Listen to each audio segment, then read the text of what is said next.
ETF index mutual funds నేర్చుకుని stock మార్కెట్లో రాణించాలనుకుంటున్నారా? వెంటనే ఈ నెంబర్కి కాల్ చేయండి. అమ్మా, ఇంట్లో ఎటువంటి దేవుడి ప్రతిమలు ఫొటోస్ పెట్టుకోవచ్చు? దీనికి ఏమైనా అసలు నియమం ఉందా? దేవుడి ఫోటోలు ఎలా పెట్టుకుంటామన్న దాని మీద ఆధారపడి ఉంటుందమ్మా.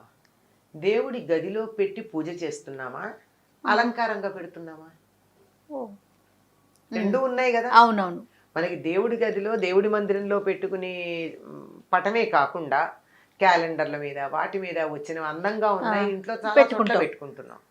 అలా ఎక్కడ పడితే అక్కడ అందంగా అలంకారంగా ఉండేది మనకి నచ్చినవన్నీ పెట్టుకోవచ్చు. కానీ పూజించటానికి పెట్టుకోవాల్సిన వాటివి మాత్రం కొన్ని నియమాలు ఉన్నాయి. ఏమిటి అంటే, విగ్రహం గనక అయినట్టయితే ఇంతకన్నా ఉండకూడదు. మన బొటన వేలు ఈ మొదటి కణుపుందే అంతకన్నా పెద్దది ఉండకూడదు. ఇంత ఉంటేనే దానికి బోరుడు నైవేద్యం పెట్టాలి. విగ్రహం పెరిగిన కొద్దీ నివేదనలు ఎక్కువ అవుతాయి. అందువల్ల అంత పెద్దవి పెట్టుకోకూడదు. చిన్న చిన్న ఉండొచ్చు, పైగా బోలుగా ఉండకూడదు, సాలిడ్గా ఉండాలి ఏది పెట్టుకున్నా. ఇప్పుడు వెండివి అవి ఎలా ఉంటాయి, పైన రేకుండి లోపల ఖాళీ ఉండి అట్లాంటివి పూజకి పనికిరావు. అలంకారంగా పెట్టుకోవచ్చు. ఇప్పుడు షోకేసుల్లో పెట్టుకోవచ్చు అండి. కృష్ణుడు బొమ్మ చాలా అందంగా ఉంటుంది. ఎన్ని రకాల కృష్ణుడు ఉన్నారో, వినాయకుడివి ఎన్ని రకాలు ఉంటాయో అవన్నీ అందంగా ఉంటాయి. నృత్య గణపతి, సంగీత గణపతి, ఇలాంటివి ఇవన్నీ అందంగా ఉంటాయని చెప్పి ఇంట్లో అలంకారంగా గోడల మీద కానీ షోకేసుల్లో కానీ పెట్టుకుంటే అసలు వాటికి ఎటువంటి తప్పు లేదు, ఏమీ లేదు. కానీ పూజ చేయడానికి పెట్టుకునేటప్పుడు మాత్రం బోలుగా ఉన్న విగ్రహాలు పనికిరావు. పెద్ద విగ్రహాలు ఉంటే నివేదన ఎక్కువ చేయాలి గనక మనలాంటి ఇళ్లలో అవి పెట్టుకోవడం అంత శ్రేయస్కరం కాదు. అమ్మ, మట్టివి దొరుకుతాయి కదా, ఇప్పుడు లక్ష్మీదేవి ప్రతిమలు అలాంటివి మట్టితో చేసినవి ఉంటాయి. అవి కూడా దానికి కూడా లెక్క ఉందా సైజు? దానికి లెక్కలేదమ్మా. అసలు అవి మనం మామూలుగా దేవుడి గూట్లో అవి పెట్టుకుని పూజ చేస్తామా? చెయ్యం కదా, సాధారణంగా చెయ్యం. వాటిని ఏమిటి, పూర్వకాలం అయితే ఇలాంటివి ఎక్కువ లేని రోజుల్లో ఏం చేసేవారు, ఇంట్లో ఒక గూడు పెట్టి ఆ గూట్లో ఈ ముఖ్యంగా రాముడు, సీత, లక్ష్మణుడు వీళ్ళ విగ్రహాలే పెట్టేవాళ్ళు. అవి ఎక్కువగా ఉండేవి. అవి అక్కడ పెట్టుకునేవారు. ఎవరైనా ఇష్టం ఉంటే దానికి ఓ పువ్వు పెట్టడము, ఓ దీపం పెట్టడము చేసేవాళ్ళు, లేకపోతే లేదు. ఎందుకంటే రోజు పూజ చేయం కదా వాటికి. ఓకే, రోజు పూజ చేసుకునేటటువంటి విగ్రహాలు మాత్రం చిన్నవే ఉంటాయి, మిగిలినవి అలంకారమే. అలాగే ఫోటోలు కూడా అనేక రకాలైనటువంటి ఫోటోలు. అసలు దేవుడి గది ఎంత ఉంటుంది, ఎన్ని ఫోటోలు పెట్టగలరు? అందుకని మీ ఇష్టదైవానికి సంబంధించినటువంటి ఫోటో ఏదైనా పెట్టుకోండి.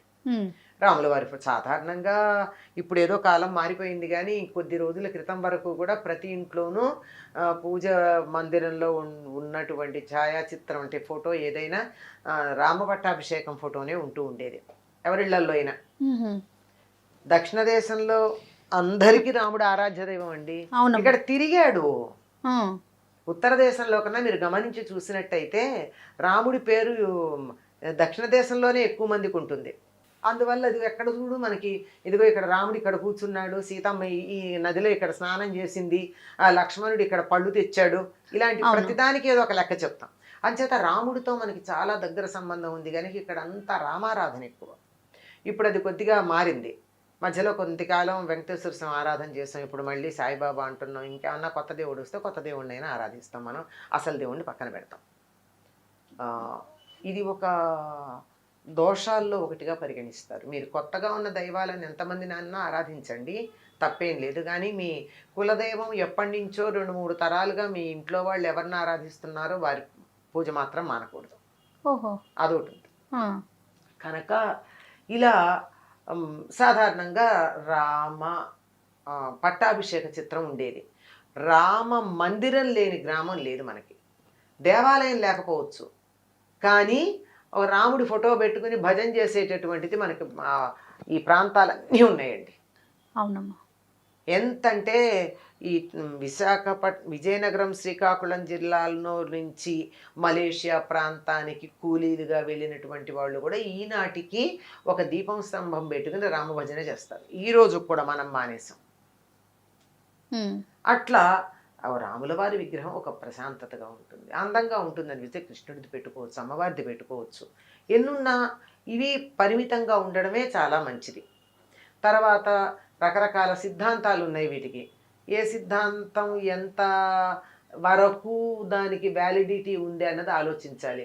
ఏదో ఆంజనేయుడి ఫోటో ఇంట్లో వస్తూ ఉంటే ఎట్ట ఎదురుగా సింహద్వారంలోంచి రాగానే ఎదురుగా ఉండాలని కొంతమంది, లేదండి వినాయకుడు ఉండాలని కొంతమంది ఇలా చెప్తూ ఉంటారు. మీ మీ ఇష్టదైవాన్ని ఒపీనియన్ ఏంటమ్మా? ఏ ఏ రూపంలో ఉంటే ఏం దయ దేవుడు? రూపాలు వేరు కానీ తత్వం ఒకటే కదా. అంతేగా. అంచేత వాటికి పెద్దగా మనం అనుకోవాల్సిన పని లేదు.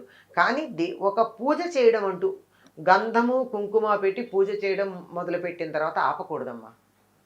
మనం ఇలా అందంగా పెట్టుకునే వాటికి మనం ఫోటోలో బొట్టు ఉంటుంది కానీ మనం గంధం పెట్టం దానికి.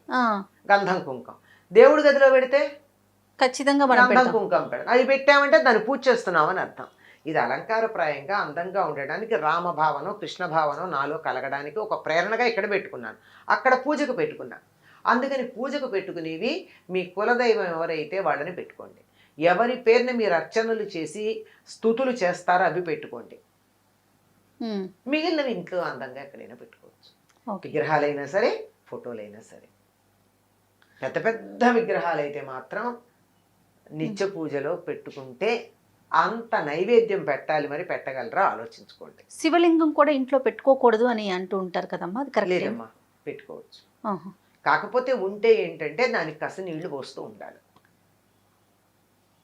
రోజు పోయినా కనీసం వారానికి ఒక్కసారిన అభిషేకం చేయాలి. రోజు చేయడం మంచిది. ఇంట్లో శివలింగం ఉంటే ఎంత పెద్ద దానికి మీరు ఏమి ఎక్స్ట్రా ఏం చేయక్కర్లా. ఆ దేవుడికి పూజ చేసేటప్పుడే పువ్వు పెట్టడానికి వెళ్ళినప్పుడే ఈ శివలింగాన్ని ఒక వేరే పళ్ళెంలో పెట్టి దానికి కాస్త చేత అయితే త్రయంబకమే జామహే అనుకుని, అది రాకపోతే నమః శివాయ అని చెప్పి కాసి నీళ్లు పోసి తీసి తుడిచి దానికి ఇంత గంధం కుంకం పెడితే సరి, 1 నిమిషం పని. అలా చేయగలిగితేనే శివలింగం పెట్టుకోవాలి, లేకపోతే లేదు. నేను చెయ్యను కానీ నాకు లింగం కావాలి అంటే బాగుండదు. ఓకే, లెక్క ఏమన్నా ఉందమ్మా సైజు? అలా ఏం లేదు. లింగానికి అది శివలింగానికి ఏం లేదు. అది మామూలు తయారు చేసిన లింగమా సాలగ్రామమా అన్నది. ఆ సాలగ్రామాలను బట్టి దాంట్లో తేడాలు కూడా. ఇప్పుడు దేవుడి ఫోటోలు ప్రతిమలు కొన్ని పాడైపోతూ ఉంటాయి కదా, వాటిని ఏం చేయాలమ్మా? వాటిని అది వెండి విగ్రహాలు అనుకోండి, దాన్ని మార్చుకుని వేరే చేయించుకోండి. అంటే కన్ను ముక్కు స్పష్టంగా ఉన్న విగ్రహాలకే పూజ చేయాలి కనుక అలా, లేకపోతే మార్చి చేయించుకోండి. ఇత్తడివైనా మార్చి చేస్తారు, అంతేగాని వాటిని ఎక్కడ పడితే అక్కడ పారేయకండి. ఒకటి. ఇంకా ఛాయాచిత్రాలు ఫోటోలు ఉన్నాయి, ఈ ఫోటోల్ని తీసుకొచ్చి రోడ్ల మీద ఎక్కడ పడితే అక్కడ పారేస్తూ ఉంటారు, చెత్త కుండీల్లో పారేస్తూ ఉంటారు. అది సరైన పద్ధతి. నీ ఫోటో ఎవరైనా పారేస్తే నీకు ఎంత కోపం వస్తుంది? అవును, బాధ కలుగుతుంది కదా.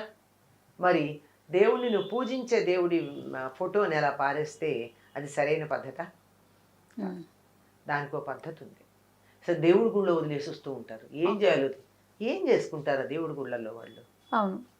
అందుకని వాటికి ఏమిటంటే చక్కగా వాటిని తీసుకుని వెళ్ళి ప్రవహిస్తున్నటువంటి నదిలో వాటిని పూజించి పసుపు కుంకుమ అక్షతలు కుంకుమ మొదలైన పువ్వులు వేసి వాటిని పూజించి వాటిని ప్రవహిస్తున్న నది నీటిలో వదిలిపెట్టడం ఒక పద్ధతి. లేదు నాకు దరిదాపుల్లో ఎక్కడా కూడా నది లేదు, ఏం చెయ్యాలి? వాటిని చక్కగా మంచి చితుకులతో, పిచ్చి పిచ్చివి కదా, మంచి చితుకులు తెచ్చి మంట పెట్టి దాన్ని ఏ దేవుడి విగ్రహం ఏ దేవుడి ఛాయాచిత్రమో ఆ పేరు చెప్పి ఆయన్ని పూజిస్తూ దాన్ని అగ్నికి ఆహుతి వేయడం ఒక పద్ధతి. అంతేగాని ఎక్కడ పడితే అక్కడ పారేయకూడదమ్మా. దేవుని గుళ్ళల్లో పెట్టడం కూడా కరెక్ట్ కాదు. తప్పుగా ఏం చేస్తారమ్మా వాళ్ళు మాత్రం. మనం కొన్నాళ్ళు పూజ చేసి పడేసిన విగ్రహ ఛాయాచిత్రాలకు వాళ్ళు పూజలు చేస్తారా? చేయలేకపోతారు కదా. అసలు ఎందుకు చెయ్యాలి నాకు అర్థం కాదు. అసలు నువ్వు ఎందుకు తెచ్చుకున్నావు? నీకు ఇన్నింటికి పూజ చేసే ఓపిక లేకపోతే ఎందుకు తెచ్చుకున్నావు? దాన్ని భద్రంగా పెట్టుకునే శక్తి లేకపోతే ఎందుకు తెచ్చుకున్నావు? నువ్వు తెచ్చుకుని నీ అశ్రద్ధకి ఎవరినెత్తునో పడేస్తావా బరువు? తప్పు కాదు. అవును. తర్వాత దేవాలయాల దర్శనం చేసుకోవటం, ప్రతి ఒక్కరూ ఇంత ప్రతిమ తీసుకొచ్చి ప్రసాదంతో పాటు ఇవ్వటం, ఇది కూడా చాలా తప్పమ్మా. దేవాలయాల వెళ్ళినప్పుడల్లా విగ్రహాలు తీసుకొచ్చి ఓ. ఇవ్వడం అనేది ఫోటో అది- ఫ్రేమ్స్ ఎక్కువ ఇస్తూ అది ఉంటారు. అడిగిన వాళ్ళకి ఇవ్వండి. మా ఇంట్లో లేదు, ఏదో నువ్వు తిరుపతి వెళ్తున్నావు, మా ఇంట్లో ఆ. వెంకటేశ్వర స్వామి విగ్రహం లేదు, లేదా ఫోటో లేదు, తెచ్చిపెట్టు అంటే వెళ్ళి ఇవ్వండి. లేకపోతే ఇంతంత ఫోటోలు తీసి వాటిని ప్రసాదాలతో కలిపి ఇవ్వడం. ఏం చేయాలి ఈ ఫోటోలన్నీ? అవును, ఎక్కడ పడితే అక్కడ పారేయలేం. పారేయలేము, ఇంట్లో పెట్టుకోవటానికి ప్లేస్ ఉండకపోవచ్చు. అసలు ఎక్కడ పెడతామమ్మా ఇవన్నీను? ఆ. పైగా కొంతమంది ఫోటో ఫ్రేమ్లు ఇస్తారు, మరి కొంతమంది ఒట్టి కాగితమే ఇస్తారు. అవును, దీన్ని ఏం చేస్తారు? అందువల్ల నేను అందరికీ విజ్ఞప్తి చేస్తూనే ఉంటాను, ప్రసాదం ఇవ్వండి, హాయిగా తింటాం. భగవంతుడి అనుగ్రహం ఒకటి కత్తిగా బాగుంటుంది కదా, బాగుంటుంది. కానీ విగ్రహాలు ఫోటోలు ఇవ్వకండి అని రిక్వెస్ట్ చేస్తాం. అయినా కొంతమంది తెచ్చిస్తూ ఉంటారు. అవును, ఏం చేస్తాం, అన్నీ ఒక పక్కన పెడతాం. మరి దేవుడి దగ్గర పెట్టానో పూజ చెయ్యాలి. ఆ. అందుకని అవన్నీ ఒక చోట పెట్టి కొత్తగా పెళ్ళే కాపురానికి వెళ్ళే వాళ్ళకి, అమ్మ మీరెవ్వరూ విగ్రహాలు కొనుక్కోకండి, ఫోటోలు కొనుక్కోకండి, దేవుడికి సంబంధించినవి మీకు నచ్చిన ఇవన్నీ ఇంత పెట్టె ఉంది, ఈ పెట్టెలో రకరకాల దేవుళ్ళ ఫోటోలు ఉన్నాయి, బోలెడు విగ్రహాలు ఉన్నాయి. మీకు మీ ఇంట్లో మీకు నచ్చిన దైవం ఫోటో కానీ విగ్రహం కానీ తీసుకెళ్ళి ఇప్పుడు మీరు పూజ చేసుకోండి. బాగుంది. అంటే అందరికీ తెచ్చిచ్చేవాళ్ళు ఉండకపోవచ్చు. అవును, ఈ తెచ్చిచ్చేవాళ్ళు ఎక్కువైపోయారు. అందరికీ నేను వీలైనంత వరకు తీర్థయాత్రలకు వెడుతున్నాము అని చెప్పే వాళ్ళందరికీ నేను ఒక విజ్ఞప్తి చేస్తూనే ఉంటా, ఓ, ప్రసాదం మాత్రమే తండి. విగ్రహాలు ఫోటోలు తెచ్చి అడిగి ఎవరైనా తెచ్చి పెట్టమని అడిగితే తెండి, కానీ ఎవరికి ఊరికే ఇవ్వకండి. ఏం చేసుకుంటారండి ఎన్నెన్ని విగ్రహాలు, చివరికి అసలు ఆ విగ్రహాల మీద దుమ్ము పడితే దులుపుకోవడానికి తీరిక కూడా లేనని విగ్రహాలు దేవుడి దగ్గర పెట్టుకుని ఏం చేస్తాం? చక్కగా కొన్ని పెట్టుకోవటం, శ్రద్ధగా పూజించటం. ఒకటో రెండో మీకు ఎంత ఓపిక ఉంటే అంత, ఎంత చేయగలిగితే అంత. అలానేనమ్మా, తప్పకుండా. నమస్తే. నమస్తే. ఇక ఈ వీడియో కనుక మీకు నచ్చినట్లయితే లైక్ చేయండి, షేర్ చేయండి. మరిన్ని వీడియోస్ కోసం మా ఛానల్ని సబ్స్క్రైబ్ చేసుకోండి.